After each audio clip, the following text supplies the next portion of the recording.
8ஆம் வகுப்பு அறிவியல்ல நம்ம வந்து அலகு 1 பார்த்துட்டு இருக்கோம், மெஷர்மெண்ட். ஸோ இன்னைக்கு நம்ம வந்து கம்ப்ளீட் பண்ணிடுவோம் இந்த யூனிட். ஏன்னா அது ரொம்ப சின்ன யூனிட் தான். நம்ம நெக்ஸ்ட் யூனிட்ல இருந்து கொஞ்சம் நெக்ஸ்ட் கிளாஸ்ல இருந்து கொஞ்சம் பெரிய பெரிய யூனிட் பார்க்க போறோம். ஸோ லாஸ்ட் கிளாஸ்ல நம்ம வந்து என்னெல்லாம் பார்த்தோம் அப்படிங்கிறத லேசா ஒரு வார்த்தை டேர்ம்ஸ் மட்டும் சொல்லிக்கிறதா, நீங்க அப்புறம் யோசிச்சுக்கோங்க நம்ம லாஸ்டா என்னெல்லாம் கத்துக்கிட்டோம்னு சொல்லிட்டு. லாஸ்ட் கிளாஸ்ல ரவுண்டிங் ஆஃப், முழுமையாக்குதல் அப்படின்னு ஒன்று பார்த்தோம். அப்படிதானே? 4.678னா அது எப்படி ரவுண்டிங் ஆஃப் பண்றது, அஞ்சுக்கு மேல நம்பர், அஞ்சுக்கு கீழே இருக்கிற நம்பர் அப்படிங்கறலாம் ஒன்று சொல்லி கொடுத்தேன். அப்படிதானே? சில பேர் ஆன்சரை கூட பண்ணியிருந்தீங்க. அதுக்கப்புறம் பாத்தீங்கன்னா இந்த மீட்டர், சென்டிமீட்டர் அதை எப்படி நம்ம கன்வெர்ட் பண்ணணும் அப்படிங்கிற அந்த ஒரு ஆக்டிவிட்டி நம்ம பார்த்தோம். இதெல்லாம் லாஸ்ட் கிளாஸ்ல பார்த்தோம். சரியா?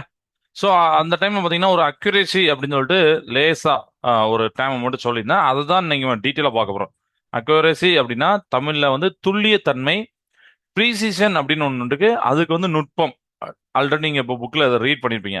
இந்த ரெண்டு என்ன வார்த்தை, இதுக்கு என்ன அர்த்தம் அப்படிங்கறத பார்த்துட்டு நம்ம இன்னைக்கு வந்து இன்னொரு அனிமேஷன் பார்ப்போம். அதுலயே உங்களுக்கு சூப்பரா புரியும். ஓகேவா? ரைட்.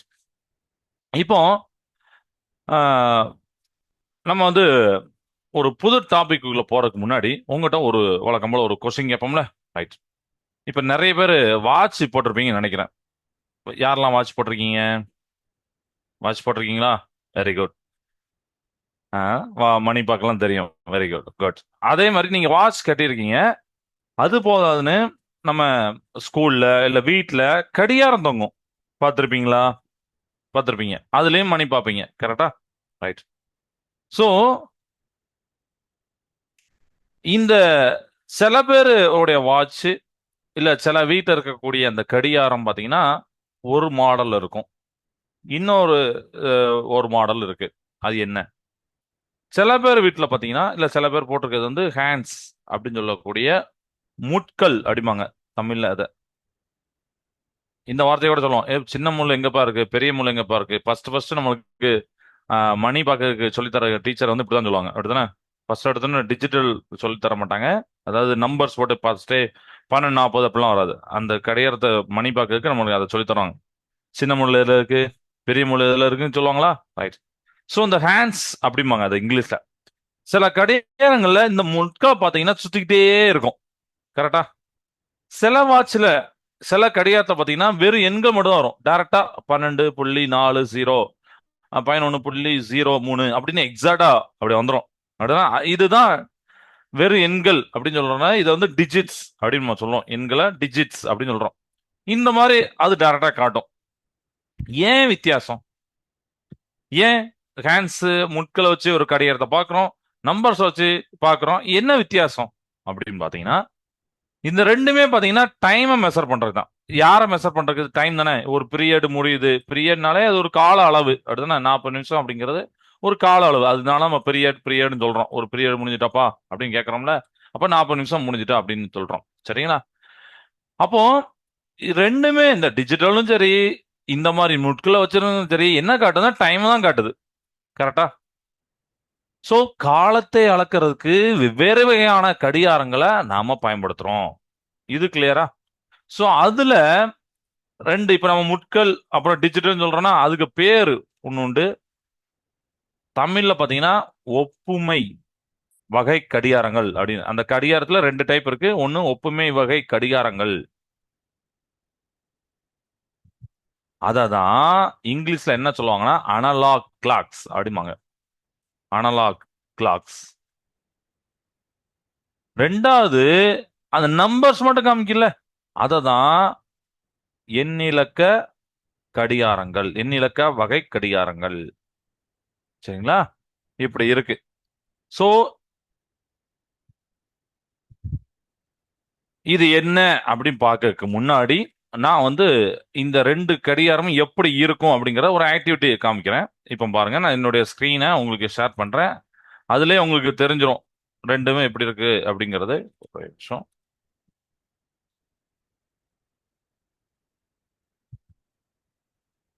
இப்போ என்னுடைய ஸ்கிரீனு உங்களுக்கு வரும். வந்துட்டா? Yes, good.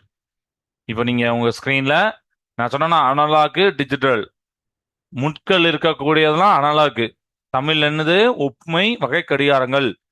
நம்பர்ஸ் தெரியறதெல்லாம் எண்ணிலக்க வகை கடிகாரங்கள் டிஜிட்டல். சரிங்களா? அதெல்லாம் டிஜிட்டல்.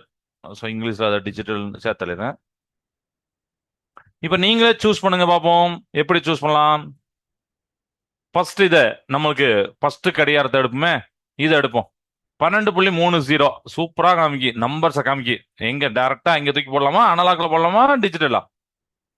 சொல்லுங்க பாப்போம். அனலாகா டிஜிட்டலா? Yes, very good, digital. Goods. இப்ப அதே மாதிரி இது, எஸ் அதுவும் நம்பர் தான். Very good. Okay, super. நான் இதை எடுக்கிறேனே, இது நம்பர்ல டிஜிட்டல் போடலாமாப்பா? இல்ல என்ன இருக்கு? சின்ன முள் பெரிய முள்ளா இருக்கு. எஸ், இது வந்து ஒப்புமை வகை கடிகாரங்கள், அனலாக் கிளாக்ஸ். எஸ், இங்க தான் போடணும். இந்த நம்பர் காமிச்சா எஸ் அது டிஜிட்டல் தான். இது நம்ம வீட்டில் இருக்கக்கூடிய பெரும்பாலான வீட்டுக்குள்ள இருக்கக்கூடியது இந்த அனலாக் தான். இதுக்கப்புறம் நீங்க சொல்லலாம் அது அனலாக்கு, இது டிஜிட்டல் அப்படின்னு சொல்லலாம். பெருமையா இருக்கும் அப்பா அம்மாக்கு. சரி, பையன் நல்லா கத்திருக்கான் அப்படின்னு சொல்லிட்டு, லேர்ன் பண்ணிருக்கான்னு சொல்லிட்டு. சரியா? Okay, very good. இதுவும் அனலாக் தான். எஸ், இது அனலாக் தான். ஓகே, இது டிஜிட்டலா? Okay, very good. இது அனலாக். Very good. இது நம்பர்ஸ் காமிக்கி, அப்ப டிஜிட்டல் தான். சப்மிட் பண்ணி பார்ப்போம். ஆன்சர் வருதான் பார்ப்போம். ஏதாவது போட்டிருக்கோமா? இல்லையே, கரெக்டா அடிச்சிருக்கீங்களே, கரெக்டா சொல்லியிருக்கீங்க. Very good. இப்ப முடிஞ்சதா ஸ்டூடெண்ட்ஸ்? ரொம்ப ரொம்ப சிம்பிள் தான். அதாவது இவ்வளவு நாள் நம்மளுக்கு என்ன தெரியும்னா, அந்த புக்ல படிக்க முன்னாடி எல்லாமே கடிகாரம், எல்லாமே மணி அப்படிங்கிற மட்டும் தான் தெரியும். ஆனா நம்மளுக்கு இப்போ என்ன தெரிஞ்சுட்டு ஒரு ஒரு விஷயத்த கத்துக்கிட்டோம். அனலாக் அப்படிங்கிறதையும் டிஜிட்டல் கடிகாரம், டிஜிட்டல் கிளாக்கையும் கத்துக்கிட்டோம். அதாவது ஒப்புமை வகை கடிகாரத்தையும் எண்ணிலக்க வகை கடிகாரத்தையும் நம்ம கத்துக்கிட்டோம். இது கிளியரா இருக்கா? ஓகேவா? ரைட். இப்போ இப்போ அடுத்து இது இது முடிஞ்சு போச்சு. சரிங்களா? இது ஈஸியா, இது முடிஞ்சு போச்சு. இப்போ நம்ம அடுத்த டாபிக் பார்க்க போறோம். அதுதான் இந்த துல்லியத்தன்மை நுட்பத்தை பார்க்க போறோம். ஓகே. ஸோ ஃபர்ஸ்ட் இந்த டாபிக் போறதுக்கு முன்னாடி ஃபர்ஸ்ட் நம்மளுக்கு நுட்பம்னா என்ன, துல்லியத்தன்மைனா என்ன, அக்யூரேசி, அப்புறம் ப்ரீசிஷன்னா என்ன அப்படின்னு தெரிஞ்சுக்கிட்டா தானே நம்ம வந்து சொல்ல முடியும். சரியா? ரைட். ஸோ இது வந்து அக்யூரேசி. சரியா? இது என்னன்னு பார்ப்போம். அப்புறம் அந்த நுட்பம் அப்படிங்கறத ப்ரீசிஷனா சொல்றேன்.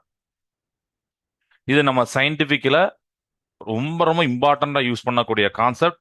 நம்ம எதை மெஷர் பண்ணாலும் அக்யூரேசி, ப்ரீசிஷன் அப்படிங்கிற நுட்பம் இருக்கணும். ஏனோ தானோன்னு அளக்க முடியாது. சரிங்களா? 1 மீட்டர் துணிக்கு அவர் 10 மீட்டர் துணியை அளந்து வெட்டி தந்தாருன்னா நல்லா இருக்குமா? இல்ல நம்ம 10 மீட்டர் கேட்கும், அவர் 1/2 மீட்டர் தந்தா நல்லா இருக்குமா? அப்படிதானே? அப்ப அந்த துல்லியத்தன்மை வேணும், நுட்பம் வேணும். இதெல்லாம் இருக்கு. இந்த நீங்க கோல்டு பண்றவங்க பார்த்தீங்கன்னா ரொம்ப நுட்பமா வேலை பண்ணுவாங்க. கொஞ்சம் எக்ஸ்ட்ரா கிராம் அதிகமாகும்னா அவ்வளவுதான், அது நஷ்டம். ஸோ எல்லா இடத்துலயும் இந்த மெஷர்மெண்ட் இருக்கு. இப்ப நம்ம சயின்ஸ் லேப்ல 3 பேர் ஒரே பொருளோட எடையை அளக்குறாங்க.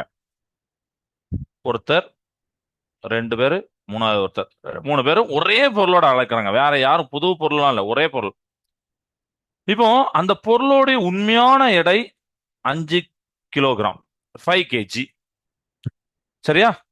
இவரு முதல் மாணவர் என்ன பண்றாருன்னா, அவர் பார்த்துட்டு வந்துட்டார். அவருக்குன்னு ஒரு மெத்தட் இருக்கு. ஏதோ ஒரு வெயிட் மிஷினை ஏதோ ஒன்று சம்திங் பாக்குறாரு. பார்த்துட்டு நோட் பண்றாரு. முதல் மாணவர் என்னன்னா 4.9 கிலோகிராம், 4.9 அப்படின்னு அளக்குறாரு. சரி, இன்னொரு மாணவர் வராரு. அவர் அளக்குறாரு 4.1 kg அப்படின்னு அளக்குறாரு. சரிங்களா? இப்ப இன்னொரு மாணவர் அவர் என்ன பண்றாருன்னா வாராரு. அதுக்கு முன்னாடி நம்ம இவர்கிட்ட சொல்றோம், நீ 4.1 நீ கரெக்டாப்பா, நீ இன்னொரு மட்டும் அளக்குங்க. அவர் திருப்பி 4.1 தான் அளக்குறாரு. திருப்பியும் 4. நான் 3 சான்ஸ் இருக்கு, 3 சான்ஸ்லயும் அதான் பண்றாரு. சரிங்களா? ரைட். இப்போ இன்னொருத்தர் வராரு. அவர் வந்து என்ன பண்றாருன்னா ஒரு 4.2 kg அப்படின்னு அளக்குறாரு. சரியா? அப்படி 3 மாணவர்களை நம்ம எடுத்துக்கிட்டோம். சரிங்களா? ரைட். இப்போ பாருங்க, உண்மையான அளவு 5 kg, ஆனா அளந்திருக்க பாருங்க இப்படி இருக்கு. ஸோ அப்ப இதுல ஏதோ தப்பு இருக்கு அப்படின்னு தெரியுதா? ரைட். ஸோ இதை நம்ம சயின்ஸ்ல, பிசிக்ஸ்லாம் என்ன சொல்றோம்னா, அக்யூரசி அப்படிங்கிற துல்லியத்தன்மை என்னன்னா, இந்த 3 அளவும் கொஞ்சம் கொஞ்சம் டிஃப்ரெண்டா இருக்கு. அது ஓகே, அப்படிதானே? இந்த 2வது நபர் பாத்தீங்கன்னா 3 தடவை அளந்தாலும் எல்லாமே சேம் சேமா அளந்திருக்காரு. Okay, right. இப்போ நீங்க 4.9, 5க்கு 4.9 ரொம்ப ரொம்ப பக்கம். கரெக்டா? ரைட்டா தானே? சரியா?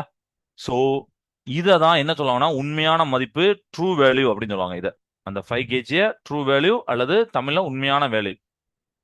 ஓகே. ஸோ இந்த உண்மையான வேல்யூக்கு நீங்க மெஷர் பண்ணக்கூடிய அளவு எந்த அளவுக்கு க்ளோஸா இருக்கு, எந்த அளவுக்கு தள்ளி போயிருக்கு, இதை வச்சுதான் நம்ம அக்யூரசி ப்ரீசிஷன் சொல்றோம். இப்போ 4.9 5 kg பக்கத்துல இருக்கு. அப்ப இவர் தான் அந்த துல்லியத்தன்மை. துல்லியத்தன்மை அளவு இவர் தான் அக்யூரசி. கரெக்டா? இது புரிஞ்சுதா? இப்ப இவர்கிட்ட வாங்க. இவர் வந்து பக்கத்திலே வரல, 5 kg பக்கத்துல வரல. ஆனா இவர் கண்டுபிடிச்சது ஃபுல்லாமே பக்கத்துல பக்கத்துல. இவர் ரெண்டு மூணாவது நம்பரும் பக்கத்துல, இவர் பக்கத்திலே கண்டுபிடிச்சிருக்காரு. அப்ப இந்த அளவை என்ன சொல்லுவீங்கன்னா நுட்பம் அப்படின்னு சொல்லுவீங்க. சரிங்களா? இதை தான் நம்ம ப்ரீசிஷன் அப்படின்னு சொல்லுவோம். இது கிளியராட்டா ஸ்டூடெண்ட்? அப்ப ப்ரீசிஷன் என்ன அர்த்தம்? நீங்க அளக்கிறது உண்மையான வேலைக்கு பக்கத்துல இருக்குன்னு அவசியம் இல்ல. ஆனா நீங்க 5 தடவையோ 10 தடவையோ அளக்கும் போது பக்கத்துல இருக்கணும். நீங்க 4.1 4.1 இருந்தா மட்டும் இல்ல. இப்போ ஃபார் எக்ஸாம்பிள் 4.0 4.2 எடுத்தா கூட அதுவும் என்னதான் ப்ரீசிஷன் தான், நுட்பம் தான். சரிங்களா? மூணு அளவும் ஒன்னா இருக்கிறது, இது பக்கத்துல இருக்கிறதுனால இதை வந்து நம்ம ப்ரீசிஷன் சொல்லுவோம். உண்மையான வேலைக்கு பக்கத்துல இருக்கிறத நம்ம அக்யூரசி, துல்லியத்தன்மைன்னு சொல்லுவோம். ரொம்ப ஈஸியா இருக்கா? கொஞ்சம் டவுட்டா இருந்தாலும் ஒன்றும் பிரச்சனை இல்லை. நான் வந்து இப்போ அனிமேஷன் காமிப்பேன். அந்த அனிமேஷன்ல உங்களுக்கு வந்து நல்லா புரியும். ஓகே. ஸோ இப்போ என்னுடைய அனிமேஷன் நான் காமிக்கிறேன். ஸ்க்ரீன் நான் ஷேர் பண்றேன்னு.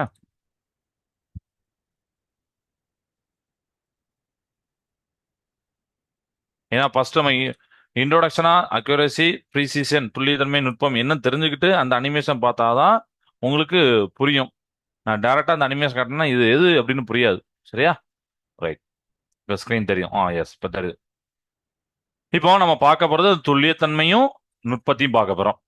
அதுக்கு தான் நம்ம புக்கில் வந்து டாட் போட் சேலஞ்ச் அப்படின்னு கொடுத்துருப்பாங்க. நீங்க பார்த்துருப்பீங்க. சில பேர் வீட்டில் கூட அதை வச்சிருப்பீங்க. ஒரு போர்டில் அப்படி சின்ன அம்பு எரியிற மாதிரி. அதுதான் நம்ம பார்க்க போறோம். இதுல நான் 4 போர்டை வச்சிருக்கேன். ஒன்னு வந்து board number 1, board number 2, board number 3, board number 4. Board number 1 என்ன இருக்க போறதுன்னா துல்லியத்தன்மை, அதுவும் கரெக்டா இருக்க போது. ப்ரீசிஷன், நுட்பமும் கரெக்டா இருக்க போகுது. So good accuracy, good precision. Board number 2 poor accuracy, துல்லியத்தன்மை அங்க இல்ல, ஆனா நுட்பம் அதிகமா இருக்கு. எஸ், அப்படி இருக்கலாம். சரிங்களா? மூணாவது, துல்லியத்தன்மையும் இல்ல, நுட்பமும் இல்ல. நாலாவது, துல்லியத்தன்மை இருக்கு, குட், ஆனா புவர் ப்ரிசிஷன், நுட்பம் இல்ல. இந்த மாதிரி 4 விதமான கேசஸ நாம பார்க்க போறோம். ஸோ இப்போ ஸ்டார்ட் த்ரோவிங் போடுறேன். இதான் போர்டு நம்பர் 1. போர்டு நம்பர் 1 என்னது? Good accuracy, good precision. அதான் என்னன்னா நம்மளுக்கு எல்லாருக்குமே டார்கெட் வந்து சென்டர் தான், அந்த எல்லோ கலர். நான் 5 தடவை எனக்கு இப்போ உங்களுக்கு கொடுக்குறேன். சரியா? நீங்க எறிங்கப்பா அப்படிங்க. நீங்க ஃபர்ஸ்ட் மட்டும் எறிங்க. த்ரோ டாட் 1 பக்கத்துல எரிஞ்சிட்டீங்க. Very good. பக்கத்துல சென்டர்ல, கரெக்டா சென்டர்ல இருக்குன்னு அவசியம் இல்லை. அந்த சென்டர் பக்கத்துல லேசா தள்ளி போனா கூட ஓகே. Good, very good. இப்போ உங்கள்கிட்ட இன்னொரு சான்ஸ் தரேன். எறிறீங்க. எஸ், பக்கத்துல எரிஞ்சிட்டீங்க. மூணாவது சான்ஸ் தரேன். எஸ், அது பக்கத்திலே. நாலாவது சான்ஸ். எஸ், சென்டர்ல கரெக்டா எரிஞ்சிட்டீங்க. எஸ். சரியா? இப்போ அஞ்சாவது. ஸோ 5 அதுலயும் கரெக்டா எரிஞ்சிட்டீங்க. அப்ப இதுல இருந்து என்ன பாத்தீங்கன்னா உங்களோட 5 சான்ஸ் தந்தேன். 5 சான்ஸுமே வெரி க்ளோஸ் டுகெதரா இருக்கு. நியர் த புல்சை, அந்த சென்டர் தான் புல்சைம்பாங்க. இதுதான் குட் அக்யூரசி, குட் ப்ரிசிஷன். அப்ப என்ன அர்த்தம்? நீங்க அந்த ட்ரூ வேல்யூ, நம்மளோட டார்கெட் பக்கத்துல எரிஞ்சிட்டீங்க. நீங்க 5 தடவையும் பாத்தீங்கன்னா 5 பேரும் பக்கத்துல இருக்காங்க. இப்ப புரியுதா? துல்லியத்தன்மை, நுட்பம். 5 பேர், 5 சான்ஸும் 5 வேலையும் பக்கத்துல இருக்கு. பிளஸ் உண்மையான வேலைக்கும் பக்கத்துல இருக்கு, ட்ரூ வேலைக்கும் பக்கத்துல இருக்கு. இதுதான் accuracy, precision. Okay. All dots are clustered near the bullseye. எல்லாமே அந்த புல்சை, அந்த சென்டர் பக்கத்துல இருக்கு. And they are close to the true value. அப்படிதான் சென்டர் பக்கத்துல இருக்கு. And consistent with each other. பக்கத்துல 5 பேருமே அவங்களுக்குள்ள பக்கத்துல இருக்காங்க. இது புரிஞ்சுதா? இதுதான் குட் அக்யூரசி, குட் ப்ரிசிஷன். புரிஞ்சுதா? இப்ப ரெண்டாவதுக்கு போறோம். இப்ப ரெண்டாவது ஸ்டூடெண்ட் நான் தரேன். அவர் வந்து இது, இந்த போர்டு வந்து poor accuracy and good good precision பார்க்க போறோம். அதாவது துல்லியத்தன்மை இங்க இல்ல, ட்ரூ வேலைக்கு பக்கத்துல வரப்போறது கிடையாது. ஆனா 5 தடவையும் பாத்தீங்கன்னா பக்கத்துல 5 தடவையும் இல்லாட்டாலும் பரவாயில்ல, அட்லீஸ்ட் 4 தடவை 3 தடவை பக்கத்துல இருக்கணும். சரியா? 5 தடவையும் பக்கத்துல எறியணுமா? அப்பதான் ப்ரீசிஷனா? அப்படி இல்ல. 5ல நீங்க 3 4 பக்கத்துல இருந்தா கூட போதும். சோ இப்ப பாருங்க, ஃபர்ஸ்ட் அவர் எரிய, ரெண்டாவது மாணவர் எஸ். சென்டருக்கு போவே இல்லை, வேற எங்கேயோ போயிட்டு. ஓகே இருக்கட்டும், தப்பு கிடையாது, எரிஞ்சிட்டாரு. இப்ப ரெண்டாவது சான்ஸ் கொடுக்குறேன். அது பக்கத்துல எரிஞ்சிட்டாரு, சென்டருக்கு இப்போ வரல, ஆனா ஃபர்ஸ்ட் மட்டும் எரிஞ்சாரு, அவர் பக்கத்துல அது பக்கத்துல எரிஞ்சிட்டாரு. Okay very good. மூணாவது தடவை அது பக்கத்துல திருப்பி. எஸ். நாலாவது தடவை எஸ் அது பக்கத்துல. அஞ்சாவது தடவை அது பக்கத்துல. அப்போ இவருமே ஒரு டேலண்டான பர்சன் தான். சென்டருக்கு அவர் போகாம இருந்திருக்கலாம், சென்டர்ல அவர் எரியாம இருந்திருக்கலாம். ஆனால் அவர் 5 தடவை சான்ஸ் பாத்தீங்கன்னா ஒரே இடத்துல பக்கத்துல பக்கத்துல பக்கத்துல எரிஞ்சிருக்காரு. அப்போ இந்த அஞ்சுமே வெரி க்ளோஸ் டுகெதர், அப்படிதானே? எல்லாமே அஞ்சு அஞ்சு பக்கத்துல பக்கத்துல இருக்கு. பட் சென்டரை விட ரொம்ப தள்ளி இருக்கு. எஸ், ஒன்றும் பிரச்சனை இல்லை, அதுக்கும் ஒரு கேஸ் இருக்கு. சோ இது சென்டருக்கு பக்கத்துல இல்ல, ட்ரூ வேல்யூ உண்மையான மதிப்புக்கு இல்ல, அதனால புவர் அக்யூரசி. ஆனா 5 தடவையும் பக்கத்துல பக்கத்துல இருக்கறனால குட் ப்ரிசிஷன், நுட்பம் அதிகமா இருக்கு, துல்லியத்தன்மை இல்ல. சரியா? Okay. So like a scale that always reads 2 kg too heavy அப்படின்னு போட்டுருப்பாங்க. அப்படின்னா என்னதுன்னா, இப்போ உங்ககிட்ட வந்து ஒரு டிவைஸ் இன்ஸ்ட்ருமெண்ட் தப்பா இருக்கு. நான் வந்து அரிசி 26 கிலோ வைக்கிறேன், 28 கிலோ காமிக்கி. சரியா?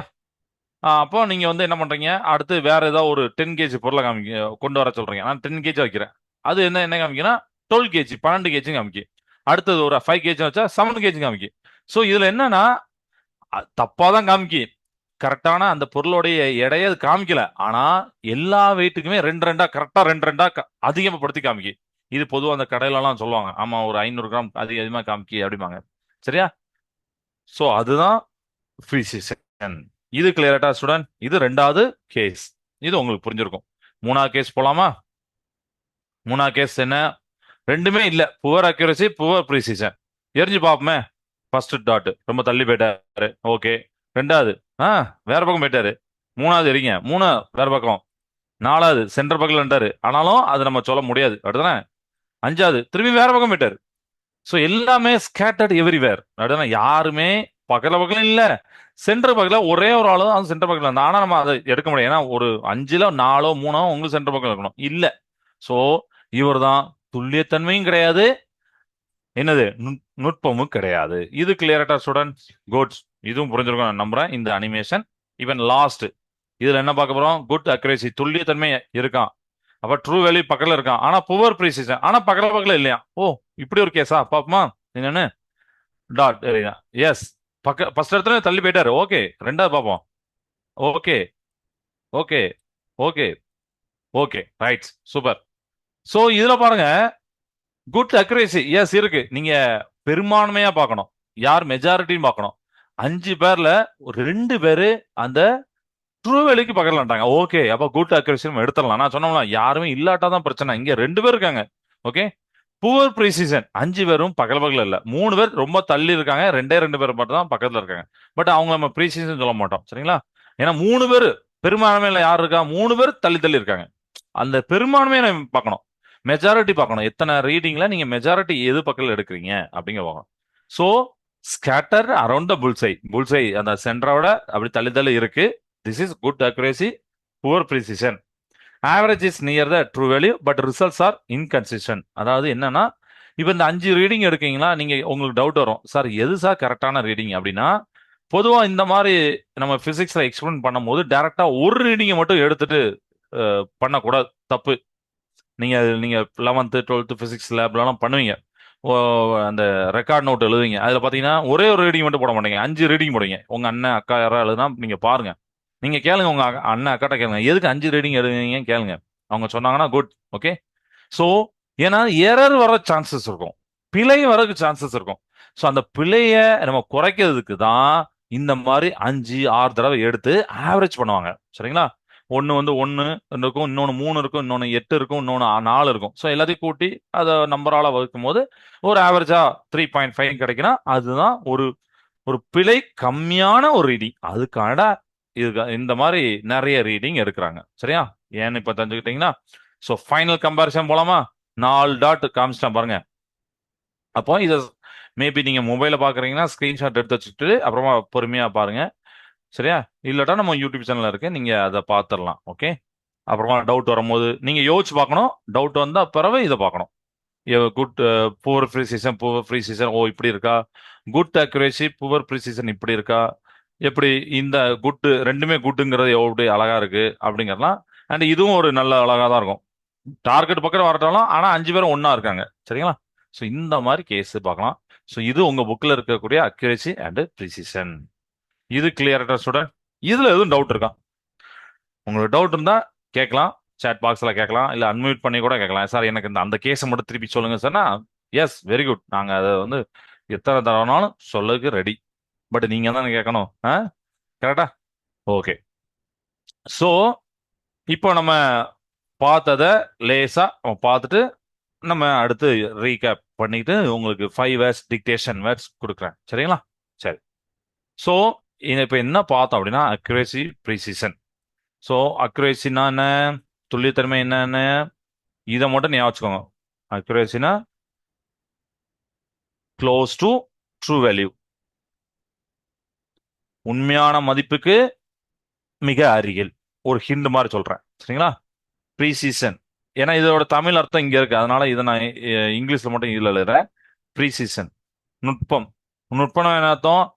அவங்களுக்குள்ள பக்கத்துல இருக்காங்க அப்படின்னா, ஸோ வெரி க்ளோஸ் டுகெதர் அப்படின்னு போட்டுறேன் அவங்களுக்குள்ள. சரியா? வெரி, அதாவது அவங்களுக்குள்ளயும் ஒண்ணு பக்கத்துல இருக்கலாம், டார்கெட் பக்கத்துல இருக்கலாம். அது ஒரு கேஸ் நம்ம தான் பார்த்தோம். ஸோ அப்படியே இருக்கலாம், ப்ரீசிஷனும் இருக்கலாம், அக்யூரேசி இருக்கலாம், தனித்தனியாகவும் இருக்கலாம். இது புரிஞ்சுதா? இதே மாதிரி நீங்க வீட்டுல போயிட்டு ஏதாவது ஒரு ரீடிங் எடுத்து பாருங்க. சரிங்களா? ஏதாவது ஒரு ரீடிங் எடுத்துப்பாங்க. இல்லைன்னா இப்படி பண்ணுங்க. ஒரு நியூஸ் பேப்பரோ இல்லை இன்டர்நெட்ல கிடைக்கும். கடந்த 1 வீக்கா தமிழ்நாட்டோடைய உங்க ஏரியா ஏதோ ஒரு மதுரை மாவட்டமோ, திருநெல்வேலி மாவட்டமோ, சென்னை மாவட்டம், ஏதோ ஒரு மாவட்டத்துடைய கடந்த 1 வீக்கா இருக்கக்கூடிய அந்த டெம்பரேச்சர் இன்டர்நெட்ல இருக்கும். ஒரு நாளைக்கு பாத்தீங்கன்னா 99°C அப்படின்னு போட்டிருப்பாங்க. இன்னொரு நாள் வந்து 98°C போட்டிருப்பாங்க. அதை நீங்க ஒரு நோட்டை எழுதி பாருங்க, உங்களுக்கு தெரியும். ஒரு ஒரு 3 நாள் பக்கத்துல இருக்கா 98.1 அப்படின்னா நம்ம என்ன சொல்லுவோம்? ஓகே, பக்கத்துல ட்ரூ வேல்யூ நம்ம வந்து 100 அந்த இடத்துல வச்சுக்கோங்க. எது ட்ரூ வேல்யூ நமக்கு அதுல தெரியும். நம்ம 100 வச்சுக்கோங்க, 100 வச்சுக்கணும். அப்ப 100க்கு பக்கத்துல வரல, ஆனா இவங்க பக்கத்துல வரல. ஓகே, இது ப்ரீ சீசன் அப்படின்னு சொல்லி நீங்க நோட்ல எழுதுங்க. ஸோ இது உங்களுக்கு ஒரு நல்ல ஒரு ஆக்டிவிட்டியா இருக்கும். கிளியரா ஸ்டூடெண்ட்ஸ்? Okay, right.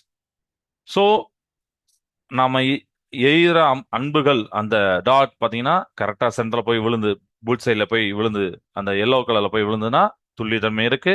அண்ட் அவங்களுக்குள்ள பக்கத்துல இருக்கணும் ப்ரீசீசனா இருக்கும் அப்படின்னு அர்த்தம். அது உண்மையான மதிப்புக்கு நெருக்கமா இருக்கு. அதே நேரத்தில் நம்ம அடிச்ச அந்த அம்பு எல்லாமே ஒரே இடத்துல விழுது. அம்புகள் வேற வேற குரூப்பா விழுந்துன்னா அதுக்கு ஒரு பேர் இருக்கு. இதெல்லாம் வந்து நம்ம பார்த்தோம். Okay, right. வேற என்ன அப்புறம்? ஒப்புமை வகை கடிகாரங்கள், எண்ணிலக்க வகை கடிகாரங்கள், அதெல்லாம் சொல்லியாச்சு. இப்போ நம்ம ஓகே ரீகேப் பண்ணலாம். ஸோ இப்போ ப்ரீ சீசன் அக்யூரேஷன் உங்களுக்கு வந்து தெரிஞ்சிருச்சு. அதே மாதிரி இந்த இது இருக்குல்ல, நம்ம ஒப்புமை வகை கடிகாரங்கள்ல, அனலாக் கடிகாரங்கள்ல என்ன முள்ளுலாம் இருக்கும் அப்படிங்கிறத தெரிஞ்சு வச்சுக்கோங்கண்ணே. அனலாக் கிளாக்ஸ் என்ன முள்ளுலாம் இருக்குன்னா, ஒன்று வந்து மணி முள் அப்படின்னு சொல்லக்கூடிய ஹவர்ஸ் ஹேண்டு. இதுதான் சின்னதா இருக்கும், நீங்க பாத்துக்கோங்க. சரிங்களா? இதுதான் மணி கட்டும். இது வந்து இந்த சின்ன முள் வந்து 4ன்னு காமிச்சா அந்த 4 தான் நம்ம சொல்லுவோம். பெரிய முள் வந்து 12ல காமிச்சதுன்னா நம்ம என்ன சொல்லுவோம் அப்படின்னா அந்த ஹவர்ஸ் ஹேண்ட் அப்படின்னு சொல்லக்கூடிய மணி முள்மாங்க தமிழ்ல. சரிங்களா? மணி முள். இதுதான் டைமை சொல்லும், 4ல நிக்கா 5ல இருக்கா அப்படின்னு சொல்லிட்டு. அடுத்து இன்னொன்னு என்னன்னா மினிட்ஸ் ஹேண்ட். மினிட்ஸ் ஹேண்ட்னா இந்த பெரிய முள், சரியா, நீளமா இருக்கும். இதுதான் நிமிடத்தை காட்டும். இப்ப நான் கரெக்டா 12ல இருந்தா 4ன்னு வைங்க. இதுவே வந்து பெரிய முள் வந்து ஒரு 3ல இருக்கு, சின்ன முள் வந்து சாரி, சின்ன முள் வந்து 3ல இருக்கு, பெரிய முள் வந்து ஒரு 2ல இருக்கு அப்படின்னா நீங்க என்ன சொல்றீங்க? 3:10 அப்படின்னு சொல்லுவீங்க. ஏன்னா அந்த 5:10 அப்படின்னு சொல்லுவீங்க. அதனால அது மினிட்ஸ்ல சொல்லுவீங்க. ஸோ மினிட்ஸ் கேண்டல் அப்படின்னா நிமிட முள்ளுன்னு அர்த்தம் தமிழ்ல. நிமிட முள். இந்த முள்ளு தான் நிமிடத்தை காமிக்கும்.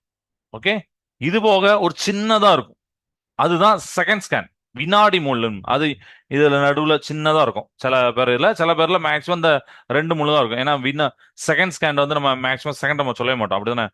3:10 3 செகண்ட் அப்படிலாம் சொல்ல மாட்டோம். 3:10 அப்படின்னு ரவுண்டா சொல்லிடுவோம். அதுக்காண்டி இந்த 2 முள்ளா தெரிஞ்சுக்கோங்க. தமிழ்லையும் இங்கிலீஷா சொல்லியிருக்கேன், மணி பாகம் உங்களுக்கு தெரியும். கிளியரா? Okay students. ஸோ இப்போ நீங்க வந்து நோட்டை எடுத்துக்கோங்க. உங்களுக்கு 5 டிக்டேஷன் வேர்ட்ஸ் கொடுக்குறேன்.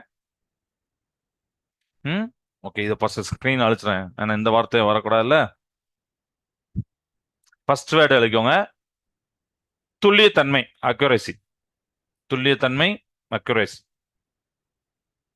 அக்யூரேட்டா அப்படின்னு சொல்லுவோம்ல, ஆனா நம்ம பிசிக்ஸ்ல சயின்ஸ்ல அந்த வேர்டை வந்து அக்யூரேட்னு எழுதக்கூடாது, அக்யூரேசின்னு எழுதணும். துல்லியத்தன்மை. ஏன்னா சில பேர் அக்யூரேட்னு எழுதி வச்சிருப்பாங்க, அப்படி எழுதக்கூடாது. கரெக்டான புக்ல என்ன வேர்டு இருக்கோ அதான் எழுதணும். அக்யூரசி எழுதிட்டீங்களா? Very good. ரெண்டாவது ப்ரீசிஷன், நுட்பம். ஃபர்ஸ்ட் உள்ளது துல்லியத்தன்மை, அக்யூரசி. ரெண்டாவது வந்து நுட்பம், ப்ரீசிஷன். ரெண்டாவது வார்த்தை எழுதிட்டீங்களா? மூணாவது வார்த்தை நம்ம கிளாக்கை பத்தி படிச்சோமா, ஸோ அதனால அதுல இருந்து ஒன்று தரேன். ஒப்புமை வகை கடிகாரங்கள். தமிழ்ல ஒப்புமை வகை கடிகாரம். நான் எல்லாத்தையுமே எழுதி போட்டிருந்தேன் போர்டில், ஸோ நீங்க பார்த்துருந்தீங்கன்னா கரெக்டா எழுதுவீங்க, அப்படிதானே? ஒப்புமை வகை கடிகாரங்கள். இங்கிலீஷ்ல analog clocks. Analog clocks.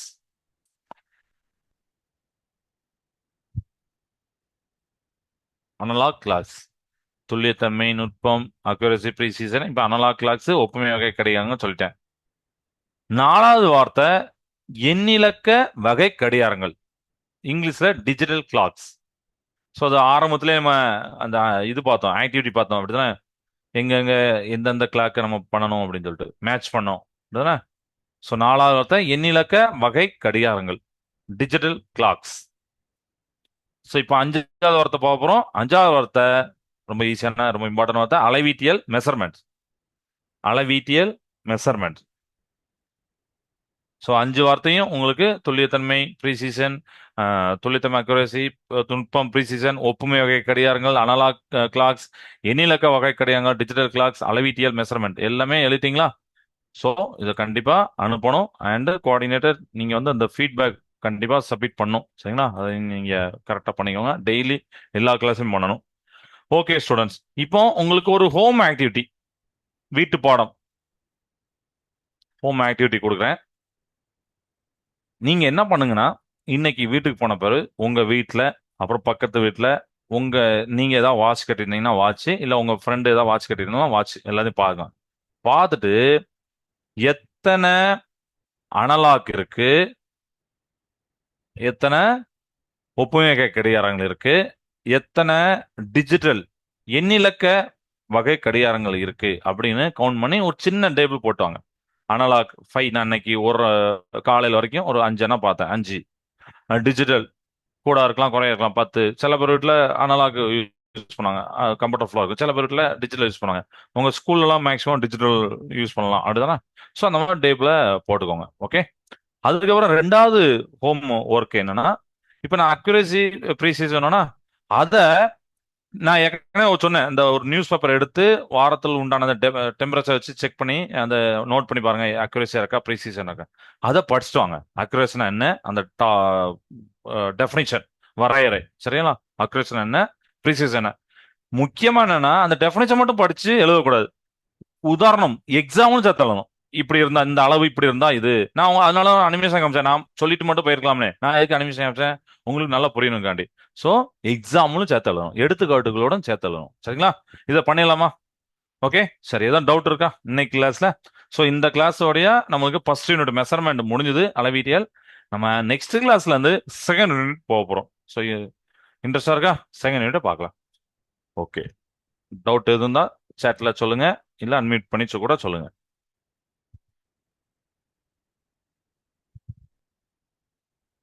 Doubt எதுவும் இல்லைங்களா? சரிப்பா, கிளாஸ் நேசத. வாழ்க பாரதம், வெல்க தமிழகம். நன்றி, வணக்கம்.